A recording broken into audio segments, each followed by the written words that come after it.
महाराष्ट्रात काल रात्री ठिकठिकाणी अवकाळी पाऊस झाला। यामध्ये नांदेड शहराला अवकाळी पावसानं झोडपलं। नांदेडकर दिवसभर कडक ऊन आणि प्रचंड उकाड्यानं त्रस्त होते। रात्री 9 वाजण्याच्या सुमारास अचानक ढगांच्या गडगडाटासह मुसळधार पावसाला सुरुवात झाली। साधारण 40 मिनिटे पावसाच्या सरी कोसळल्या। शहरातील अनेक भागातील रस्ते भरून वाहू लागले। या पावसामुळे हवेत गारवा निर्माण झाला आणि नांदेडकरांना उकाड्यापासून दिलासा मिळाला।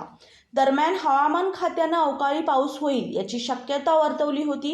त्यानुसार काल रात्री अवकाळी पाऊस झाल्याचं पाहायला मिळालं।